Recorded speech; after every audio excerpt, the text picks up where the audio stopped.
Hi guys, welcome to yet another video. So today we are going to solve another SQL problem which is slightly advanced in nature and where we will use a lot of different kinds of window functions. So let us directly jump into that.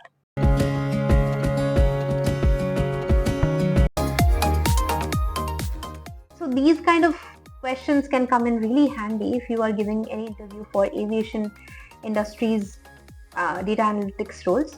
So this particular problem that we are going to talk about today is all about understanding the year-on-year growth percentage of incoming flights into each of the cities during different festival times.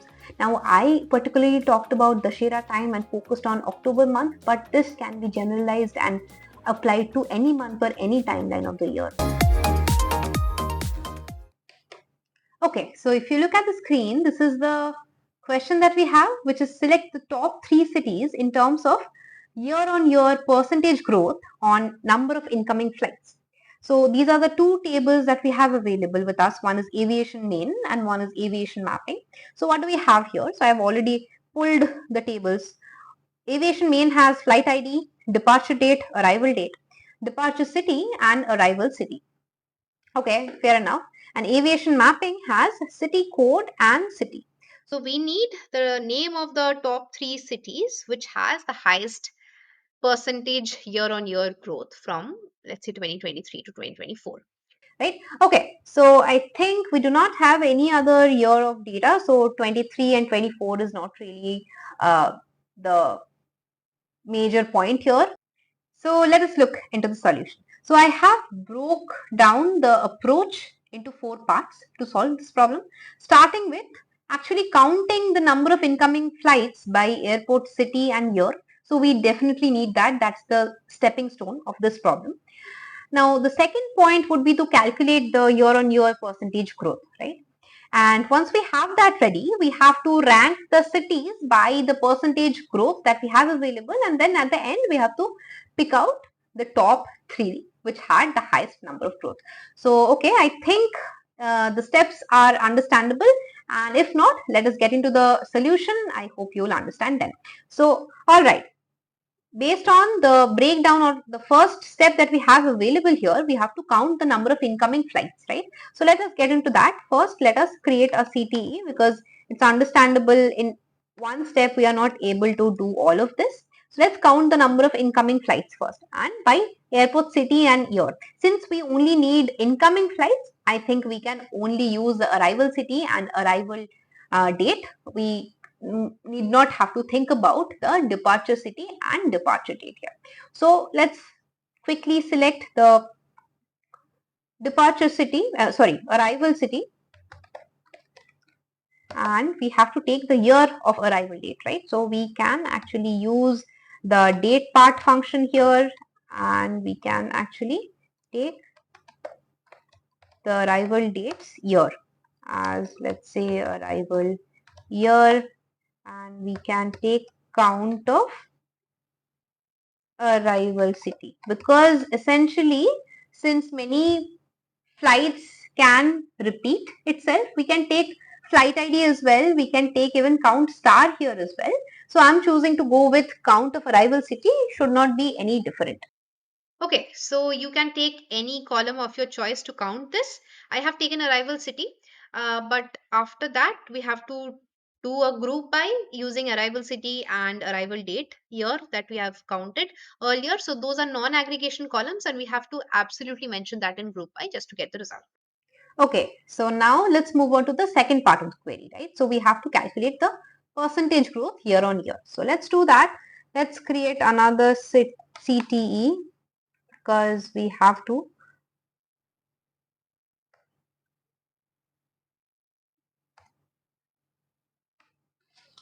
So here we will take all the columns that we had earlier. We will be needing arrival city, we will be needing arrival year, and based on that we'll have to actually calculate the year on year percentage growth. Now you have to understand one thing.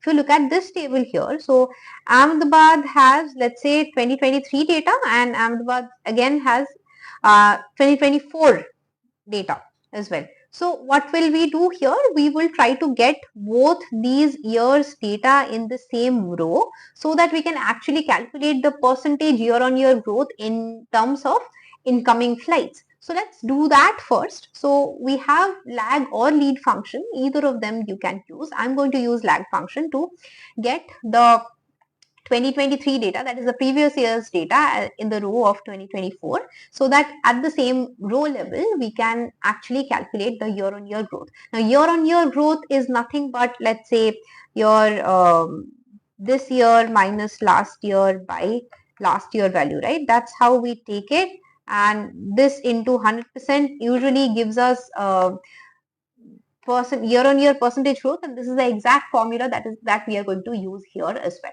So let's take that. Let's stick to this. So we have select star, we have arrival city, we have arrival year, and okay, let's just take those two columns. I don't think we need count.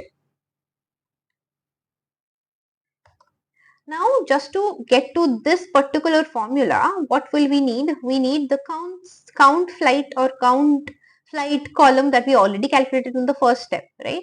So we need that. And we need a lag of the earlier year so that we can actually take a difference of it. We have to calculate the last year value. Last year value will come only with lag function. So let's do that. Let's take this year value first. So we will take count flight.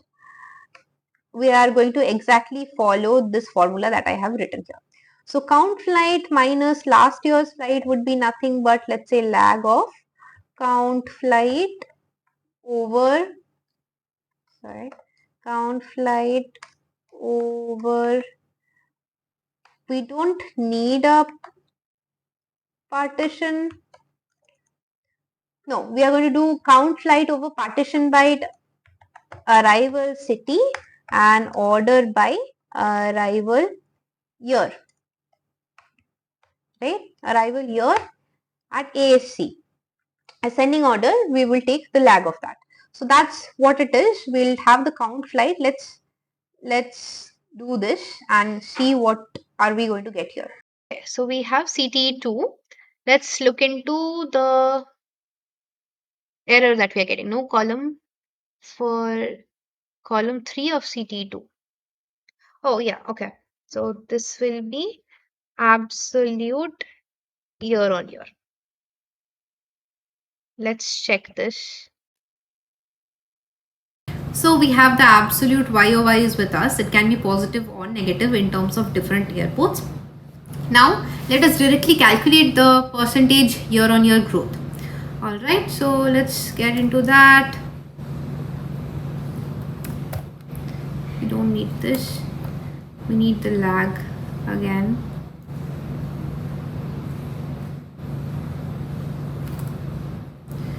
So since this is going to be a float, we can cast as float. I always prefer casting over multiplying with 1.0.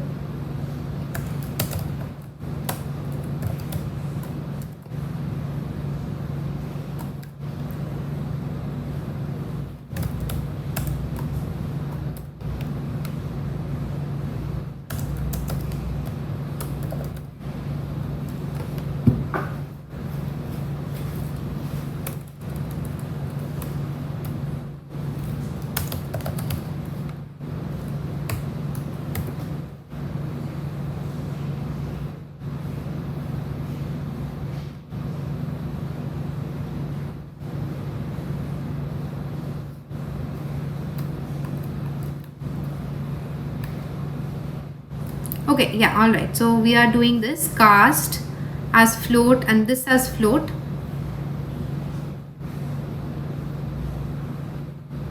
Now I think this should run.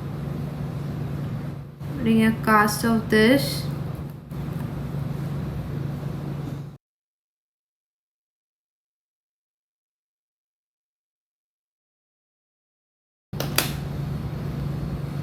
Okay, so we have the absolute value with us already and we just calculated.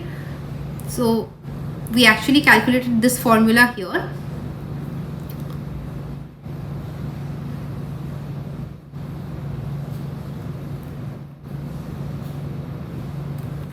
Okay, yeah, I will create this as well.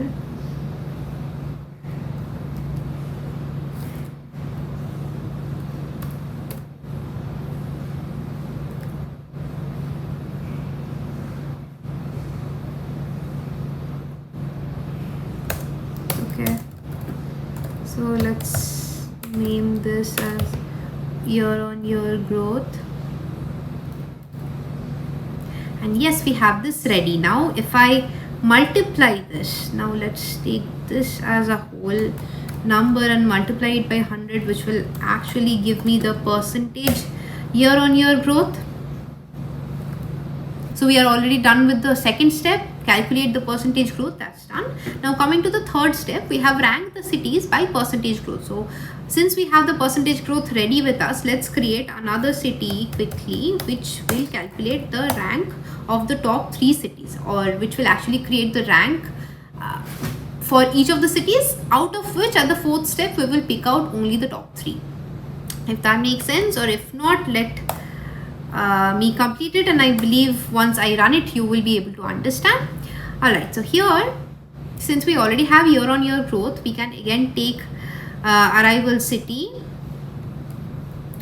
and we can have the year-on-year growth, and we can create a rank. Now need to be careful, in case of a small table like this you can actually manually check. See, there are multiple multiple column with the same value, 20 here and 20 here, where if we use the rank function there can be a tie, and if you want to avoid the tie, I would advise you to go ahead with the row number function, because that's just easier to use and clarifies a lot of confusion and doubts in between. So let me move ahead with the row number function. I will use over the YoY growth, of course, order by YoY growth DSC as rank RK, which will basically give me the rank for everything. If I, let's say, filter out where YoY growth is not null, right? So we have everything. Let us try that. Yeah, okay. So we have all the cities ranked based on their percentage year-on-year growth. I'm seeing CCU to be at first place, Delhi to be in the second place, and Bombay to be in the third place. Now, at the last step, what we have to do, if you remember, we had 2 tables, one being aviation main and second being aviation mapping. So currently, since we already have the top 3 cities with us, at the end we can make a simple inner join with the aviation mapping file, which will in turn give us the name of the city rather than the code. So okay, let us move ahead. I will select only the, okay, what was the name? Let me just run and check. There was city code and city. Okay, so I will need the city then. So I will select from CTE join aviation mapping, and let's give city an alias of A and aviation mapping an alias of B on A dot arrival city equals to B dot city code, and then we will pick out B dot city as our final output, where my RK is less than equals to 3, right? So I think this is the correct solution that we have right now with us. Let us quickly run and check if there are any syntax related issues. The logic should be all right. Yeah, so we have it. We have the top 3 cities which had the highest number of year-on-year growth in terms of incoming flights. I think we need to order it by RK ASC. This should give the correct ordering as well. Yeah, so we have Kolkata, Delhi and Mumbai, the top 3 cities which saw the highest number of year-on-year growth in terms of incoming flights. So here we actually learned about how to use multiple CTEs, how to use window functions, that to lag function, and use window functions in such a way that we can actually calculate complex calculated fields like we calculated here, such as year-on-year growth, and then after that, based on that particular calculated field, we calculated rank using row number function, again another window function usage, and then at the end we are just filtering based on the rank less than equals to 3 and mapping with the final mapping file. So yeah, that was all for today. Let me know in the comments below if you have any other solution available for this problem. Hope you learned something. Bye, take care.